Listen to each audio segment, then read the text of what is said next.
नमस्कार विद्यार्थी मित्रांनो, इन्फिनिटी इंजिनिअरिंग अकॅडमीच्या यूट्यूब चॅनलवरती मी प्रमोद देशकरी आपणा सर्वांचं स्वागत करतो. या सिरीजमधले जर अगोदरचे व्हिडिओ तुम्ही बघितले नसतील तर डिस्क्रिप्शन सेक्शनमध्ये लिंक दिलेली आहे. ते सगळे व्हिडिओ नक्की बघा. तुमच्या मित्रांना सुद्धा हे व्हिडिओ पाठवा. आजच्या व्हिडिओचं टॉपिक आहे अभ्यासाला इंटरेस्टिंग बनवा. तुम्ही म्हणाल सर हे काय टायटल आहे, अभ्यास कधी इंटरेस्टिंग असतो का? तुमच्या मनात नक्कीच प्रश्न आला असेल.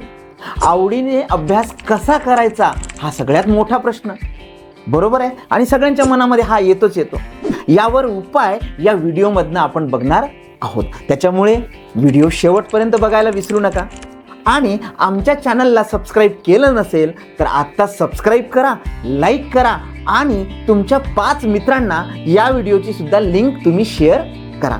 अभ्यास आवडीने होत असेल तर तुम्ही जे ठरवलं आहे, जे ध्येय ठरवलेलं आहे, तर ते ध्येय साध्य करण्याची पहिली लढाई तुम्ही जिंकलीच म्हणून समजा. पण विद्यार्थ्यांचे वेगवेगळे प्रॉब्लेम्स असतात अभ्यास करताना. पहिले आपण ते प्रॉब्लेम समजून घेऊ आणि नंतर त्याला उपाय सांगू. तर विद्यार्थ्यांचे प्रॉब्लेम काय होतात? सर काही वेळ अभ्यास होतो, मग अभ्यासाचा मूडच जातो, अशी म्हणणारी काही जण आहेत. काही जण म्हणतात की सर काही टॉपिक करायला बिलकुल आवडत नाही, वाचायला गेलं ते टॉपिक की झोपच येते. काही विद्यार्थी म्हणतात सर अभ्यास करायला गेलात तर काही विषयाचं ना जम्बो जेटच होतं, म्हणजे त्यामध्ये वाचलेलं जे आहे ते सगळं विमानासारखं वरच्या वर उडून जातं. अभ्यास झाला असं वाटतं, पण परत वाचायला गेलो की पहिले आपण जे वाचलं होतं मुळात हेच आठवत नाही. म्हणजे आवडीने अभ्यास करताना तुम्हाला अनेक अडचणी येत असतात, अडथळे येत असतात. आता याच्यामध्ये सगळ्यात महत्त्वाचा पार्ट तो असतो आपला स्वाध्यायाचा, म्हणजे आपण आपला अभ्यास करत असतो. आता स्वाध्याय म्हणजे स्वतः केलेला अभ्यास. आता स्वतः अभ्यास करणे याची सुरुवातच मुळात स्वतःला समजून आवडून तो अभ्यास करणे हा होतो. पण तसं खरंच होतोय का? आपण जो अभ्यास करतोय तो खूप मनापासून हा करत आहोत का? बरोबर आहे. म्हणजे ह्या गोष्टी तुमच्या मनामध्ये येणार. मला अभ्यास आवडत नाही म्हणजे नेमकं काय हे तुम्हाला समजून घ्यावं लागेल. म्हणजे सरळ सोप्या भाषेत आवडत नाही याची लक्षणं काय हे आपल्याला जाणून घ्यावं लागेल. चला जाणून घेऊया. तर पहिलं, मला अभ्यास आवडत नाही याच्या मागचं पहिलं कारण काय आहे की अभ्यासाला बसतो पण मनच लागत नाही. ठराविक विषय माझे नावडतेच आहेत. 12वीच्या विद्यार्थ्यांना माहिती आहे मॅथमॅटिक्स आवडतच नाही, इंग्लिश आवडतच नाही.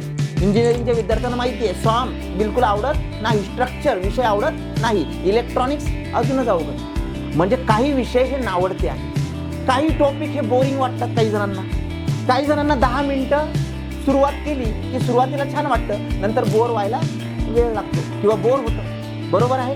जरा वेळ लागला की चलबिचल आपली सुरू होते. काही जणांचे तर डोकेच दुखायला सुरुवात होते. याचा अर्थ अभ्यास हा तुमचा आवडीने होत नाही. मग अभ्यास न व्हायचे वेगवेगळे कारण आहेत. मग एक कारण, त्याचा उपाय हे खूपच महत्वाचं आहे. पण ओव्हरऑल सगळ्यांना आपण बघितलं तर एक गोष्ट तुमच्या लक्षात येईल, आणि ती गोष्ट म्हणजे की एखादी गोष्ट मला हवी आहे आणि ती मला मिळवायचीच आहे हे ठरवून जर तुम्ही अभ्यास सुरुवात केली तर खूपच चांगलं होईल आणि त्याचं फळ तुम्हाला मिळायला लागेल. याचं एक साधं उदाहरण घेऊया. आता बऱ्याच जणांना आंबा आवडतो, मला सुद्धा आवडतो. तर विद्यार्थी म्हणतात मला आंबा आवडतो, पण कसा? मार्केटमध्ये जायचं, विकत घ्यायचा, आणून ताव मारायचा. म्हणजे रेडीमेड गोष्टीवरती त्या मला आवडतात. मग हे बरोबर आहे का? इथे तुम्हाला पोस्ट मिळवायची आहे, इथे तुम्हाला अधिकारी व्हायचंय. मग ही गोष्ट लक्षात घ्या की याच्यासाठी सुरुवातीपासून मेहनत करावी लागेल. तुम्हाला हे पद, तुम्हाला अधिकारी पद हे कोणी रेडीमेड आणून देणार आहे का? नक्कीच नाही. मग मला आंबा आवडतो तर तो तुम्ही जमीन तयार केली पाहिजे, आंब्याची कोय लावली पाहिजे, त्याची मशागत केली पाहिजे, खत घालून किड्यांपासून वाचवलं पाहिजे, त्याचं संगोपन केलं पाहिजे आणि मग तुम्हाला आंबा मिळेल. ही झाली सगळी प्रोसेस. मग हीच प्रोसेस एखादी पद मिळवायला किंवा पोस्ट मिळवायला किंवा अधिकारी व्हायला का लागू पडणार नाही? म्हणजे ह्याचा अर्थ पोस्ट हवी आहे तुम्हाला, पण मला मेहनत नको, असं चालणार आहे का? बिलकुल नाही चालणार. तर अधिकारीसाठी जी परीक्षा तुम्ही देणार आहात, त्याची तयारी करणार आहात, याचे विविध टप्पे तुम्हाला माहिती असले पाहिजे आणि प्रत्येक टप्प्यावरती तुम्हाला मेहनत घ्यायची तयारी असली पाहिजे. आणि याचाच एक महत्वाचा टप्पा म्हणजे अभ्यास करणे, आणि तो तुम्ही इंटरेस्टिंगनीच केला पाहिजे. झाडाचं उदाहरण जाऊ द्या. त्याचं काय, एकदा त्याला व्यवस्थित जमीन मिळाली आणि त्याला एन्व्हायरमेंट मिळालं, थोडी मशागत सुरुवातीला केली की आंब्याचं झाड स्वतःच डेव्हलप होतं आणि आपोआप आंबे द्यायला लागतं. पण अभ्यासाचं आणि पदाचं तसं होतं का? बिलकुल नाही. आपल्या बाबतीत आंब्याचं झाड म्हणजे आपण स्वतः, आणि आपल्याला स्वतःला ही अभ्यासाची प्रक्रिया कुठपर्यंत न्यायची आहे? जोपर्यंत आपलं सिलेक्शन होत नाही तोपर्यंत. ही गोष्ट तुम्हाला मनात बिंबवावी लागेल की मला पोस्ट हवी आहे, म्हणजे मला अभ्यास करावाच लागेल, आणि नुसता अभ्यास नाही तर मला अभ्यास इंटरेस्टिंग पद्धतीने करावाच लागणार, तरच मला पद मिळेल. आता दुसरं कारण, आपण सर्व लक्ष आंब्यावर असतं, म्हणजे आपल्या डोक्यात फक्त पोस्ट, फक्त पद, त्याचं वलय आपल्या आजूबाजूनी असणारे अधिकारी ह्याच्यावरतीच असतं. पण त्यांनी काय मेहनत केलेली आहे, त्याच्या मागे काय आहे, हे तुम्हाला, म्हणजे काय तर आपलं लक्ष फक्त त्या प्रक्रियेवरती किंवा त्या प्रॉडक्ट वरती आहे, प्रक्रियेवरती आहे का? नाही. आपलं लक्ष फक्त आंब्यावर आहे, पण हे जी काही प्रक्रिया आहे आंबा येण्यापर्यंतची, ह्याच्यावरती आपलं लक्ष आहे का, फोकस आहे का? नाही. कोळीपासून आंबे तयार होण्याच्या प्रक्रियेला खूप वेळ लागतो. तसंच एखादं पद मिळायला तुम्ही अभ्यासाला सुरुवात केल्यापासून एक साधारणतः वेळ असतो. तेवढा वेळ तुम्हाला मिनिमम द्यावाच लागतो. काही जणांना पहिल्याच प्रयत्नात तो आंबा मिळतो, म्हणजे पद मिळतं, आणि काही जणांच्या बाबतीत ते 2 ते 3 अटेम्प्ट असू शकतात. म्हणजे याचं उत्तर काय आहे, तर तुमच्यात अभ्यास करण्याचा पेशन्स हवा. तुम्हाला पेशन्स ठेवावा लागेल, असं होणार नाही. नाहीतर काही जणांचं काय असतं की आज बी लावली, रोज उघडून बघायचं किती वाढलं झाड, किती वाढलं झाड. ही प्रोसेस, ही प्रक्रिया बरोबर आहे का? नाही.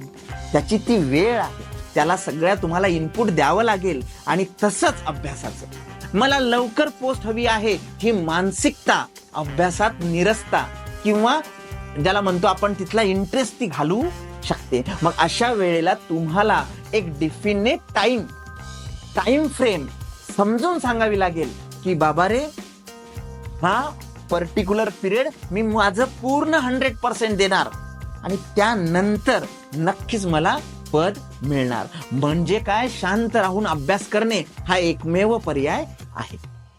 आता तिसरं कारण म्हणजे की खरंच मला ती पोस्ट पाहिजे, की घरच्यांनी सांगितलंय की नाही तू हे व्हायचंय, तुला MPSC करायचंय, तुला UPSC करायचंय, तुला सरळ सेवा देऊन हे पद मिळवायचंय, की मला कुणाला तरी एखादा पर्टिक्युलर विद्यार्थी आहे, माझा मित्र आहे, तो सिलेक्ट झालाय म्हणून मला करायचं. हे खूप महत्वाचा भाग आहे, जे तुम्हाला त्या अभ्यासाबद्दल इंटरेस्ट निर्माण करतो. तर मला स्वतःला आंबे हवे आहेत, की मला तुला दुसऱ्याला कुणाला तरी दाखवायचंय की बघ मी दाखवून देणार आहे तुला, मी झाड लावणार आणि नंतर आंबे आणून दाखवणार, म्हणजे मी अभ्यास करणार आणि मला पोस्ट मिळणार, असं करायचंय.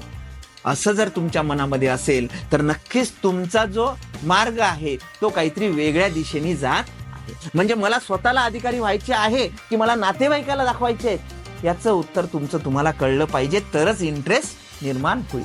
अधिकारी व्हायच्या प्रक्रियेमधून बाहेर पडण्याची जास्त शक्यता या प्रकरणामध्ये असते.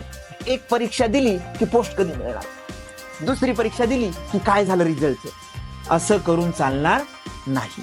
स्वतःच्या अभ्यासावरती विश्वास ठेवा. स्वतःच्या अभ्यासावरती विश्वास ठेवला की नक्कीच त्याच्यामध्ये इंटरेस्ट निर्माण व्हायला सुरुवात होईल. मित्राच्या झाडाला आंबे लागले, त्यांनी मार्केटमध्ये पण नेले, त्यांनी खाऊन पण दिले, त्याच्यात तुम्हाला दुःख व्हायचं काय कारण? त्याची पोस्ट आहे, त्यांनी मेहनत केली, त्याला ती मिळाली. तुम्ही तुमची मेहनत करा, नक्की तुम्हाला पोस्ट मिळेल. म्हणजे याचा अर्थ उपाय काय? तुलना टाळा, कंपॅरिझन टाळा. त्याच्याशी माझं किंवा माझ्याशी त्याचं हे कंपॅरिझन बिलकुल तुम्हाला टाळावं लागेल, तर आणि तरच तुमचा अभ्यासातला इंटरेस्ट वाढत जाईल. जसं आपण जेवण करतो, आपल्या शरीराला कडू, गोड, आंबट, तुरट असे सगळेच घटक महत्वाचे असतात. कशातनं प्रोटीन मिळतं, कशातनं विटॅमिन मिळतं. बरोबर आहे. मग मी फक्त त्याच्यातला एकच पदार्थ खाऊन आणि वारंवार खाऊन चालणार आहे का? मला फक्त अप्लाइड मेकॅनिक्स आवडतं म्हणजे फक्त अभ्यास त्याचाच करायचा असं आहे का? मला स्ट्रक्चरचा करावा लागेल, मला बाकीच्या वेगळ्या विषयाचाही करावा लागेल. म्हणजे सगळेच कठीण सोपे विषय मला अभ्यासावे लागतील हे तुम्हाला मनाला सांगावं लागेल. यशापर्यंत पोहोचण्याची प्रक्रिया ही मनापासून करावी लागेल. अभ्यासाचा कालावधी हा आयुष्याचा भाग आहे आणि तेवढा भाग मला द्यावाच लागेल हे आपल्याला जर कळलं तर नक्कीच अभ्यासामध्ये इंटरेस्ट निर्माण होईल. अभ्यासामध्ये वैविध्य हवे. जसं फॉर एक्झाम्पल काही टॉपिक हे तुम्हाला सॉर्ट आउट करता येईल. विषयाचं वैविध्य आहे, टॉपिकचं वैविध्य आहे, त्याच्यामध्ये काही थेरॉटिकल, काही न्यूमेरिकल असे वेगवेगळे विषय आहेत. तर मग याच्यामध्ये करायचं काय? डायग्राम काढून कंटाळा आला असेल तर थोडंसं डेफिनेशन वाचा, फॉर्म्युले बघा. फॉर्म्युले न वाचता कसे अप्लिकेशन लेवलला जाता येतं ते बघा.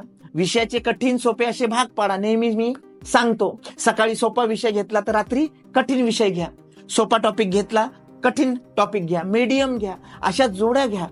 आणि याच्यातनंच तुम्हाला काय होईल की अभ्यासामध्ये इंटरेस्ट यायला सुरुवात होईल. डेफिनेटली तुमची बसायची जागा जी आहे ती खूप छान प्रकारे प्रसन्न राहील, वातावरण प्रसन्न राहील अशी ठेवा, म्हणजे तुम्हाला इंटरेस्ट येईल. बरोबर आहे. आणि तुमचे ध्येय तुमच्या नजरेसमोर असेल किंवा लावलं गेलं असलं पाहिजे, जेणेकरून तुम्हाला प्रत्येक वेळेस याची जाणीव असेल की बाबा रे अजून मला पोस्ट मिळालेली नाही, मला अभ्यास करावाच लागेल. या सगळ्या गोष्टी तुम्हाला मनात बिंबवाव्या लागेल की मला पोस्ट हवी आहे म्हणून मलाच अभ्यास करावा लागेल, शांत राहून अभ्यास करावा लागेल. अभ्यासाची तुलना बाकीच्यांच्या सोबत, बाकीच्यांच्या पोस्ट सोबत करायची नाही, तरच इंटरेस्ट क्रिएट होईल. म्हणजे अभ्यासाचा कंटाळा येणार नाही आणि खऱ्या अर्थाने तुम्हाला काय होईल, खऱ्या अर्थाने तुमचा अभ्यास हा इंटरेस्टिंग होईल.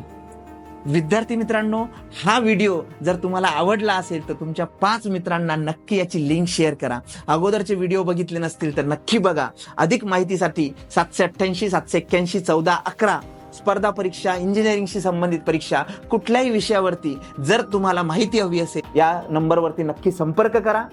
आणि अशाच प्रकारच्या दर्जेदार व्हिडिओसाठी आमच्या चॅनलला सबस्क्राईब करा. आणि तुम्हाला जर एखादा वेगळा टॉपिक आठवला किंवा वाटला की याच्यावरती सरांनी व्हिडिओ करायचा तर कमेंट सेक्शनमध्ये त्याचं टॉपिक नक्की टाका, म्हणजे पुढील येणारे व्हिडिओ त्या टॉपिकवरती असतील. धन्यवाद.